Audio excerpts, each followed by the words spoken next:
Today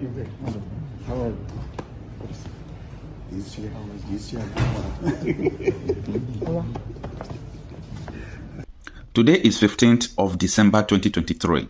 Supreme Court to decide Nnamdi Kanu's destiny today.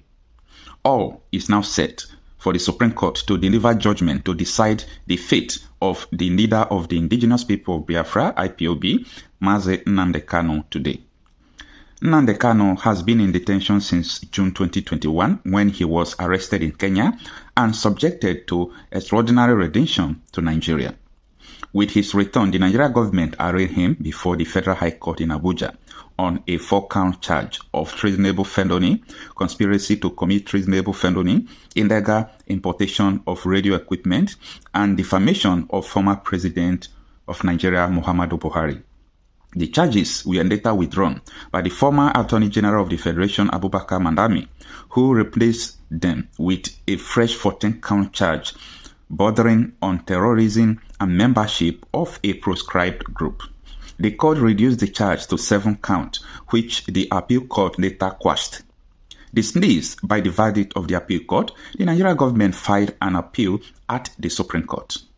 Commenting on the much-anticipated judgment, an Abuja-based social-political activist, Deji Adeyanju, said the Supreme Court should admit Kanu to bail.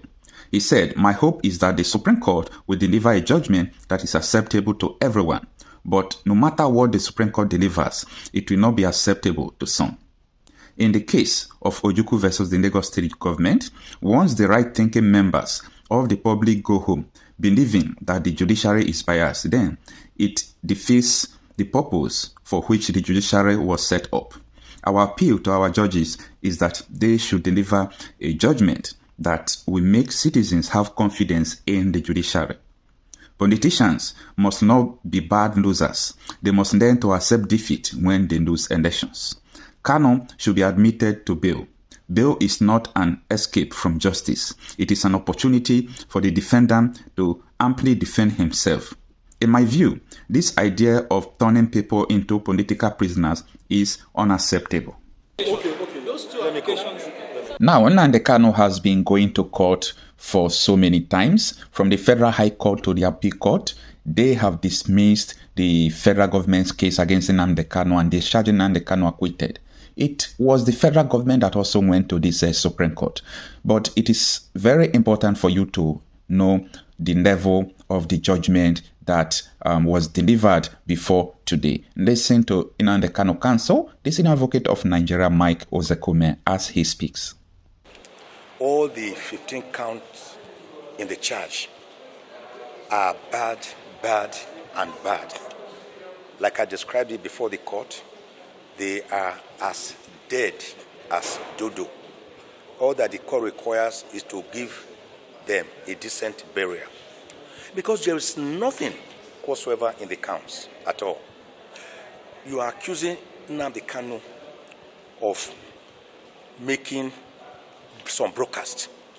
You didn't say where this broadcast was made. Was it made in the spirit world? Was it made in the air? Was it made under the ground? You didn't state. That was to run away from the first count they had filed, which we attacked when they had mentioned the United Kingdom.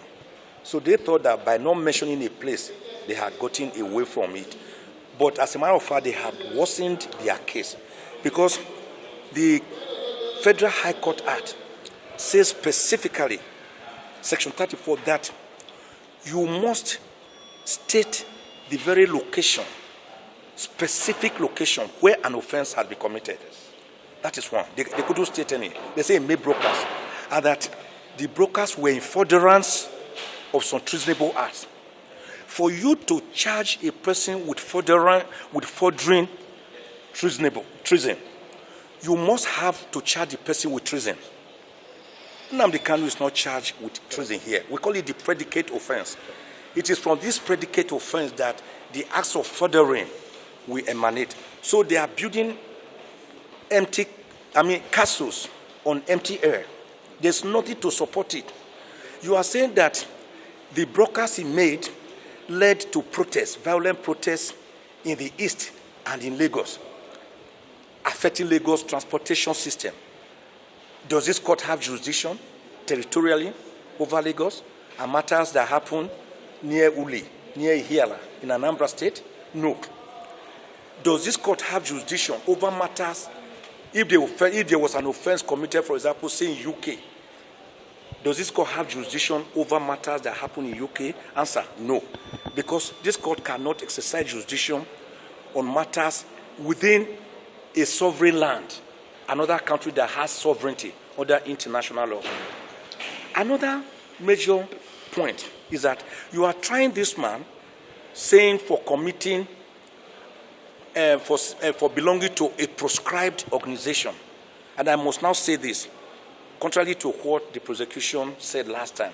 Nnamdi Kanu has never denied being a member of Ipob. He says, I am not a member of proscribed Ipob. I want all of you to know the difference. And when Ipob was proscribed through the court process, Nnamdi Kanu challenged it. The matter is at the Court of Appeal currently. Nobody knows the judgment of the Court of Appeal. If the Court of Appeal finally says that this proscription was wrong, as we are contending, let's say by that time you had already tried Nnamdi and jailed him, how will you bring him back? So you are trying him under a law that is inchoate, that is being challenged, whose efficacy and longevity is being tested and has not been finished. So we call it lite pendes, or the doctrine of sub judice. So you cannot. So Nnamdi Kanu, in his extrajudicial statement, said he founded Ipob in 2012 in London. And that is the head. He has never denied being the founder, head, and member of Ipob, but he denies being a member of proscribed Ipob. This point must be made clear. We have also challenged the entire law itself, the Terrorism Prevention Act as amended, of 2011 as amended in 2013. Now, it is not a law within the exclusive legislative list of the National Assembly that it ought to have made. It has no competence to make it under the Constitution. We have also challenged that. There are other grounds, very strong grounds, where we are challenging that. For example, you brought this man, you abducted him by force, you tortured him, you captured him like a common criminal in Kenya. A British citizen who had gone to Kenya voluntarily, you captured him, you abducted him, and you rendered him to Nigeria by force without going through any extradition process.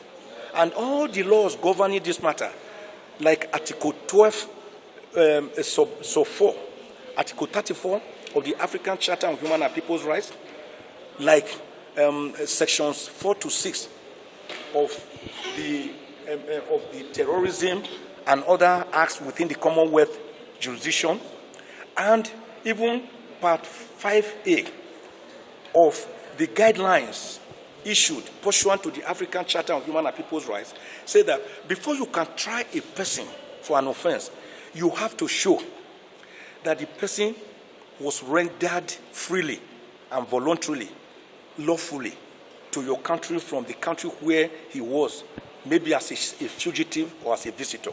But Nnamdi Kanu was captured in Kenya and brought here extrajudicially to Nigeria to face trial. That cannot make any count based on that to stand.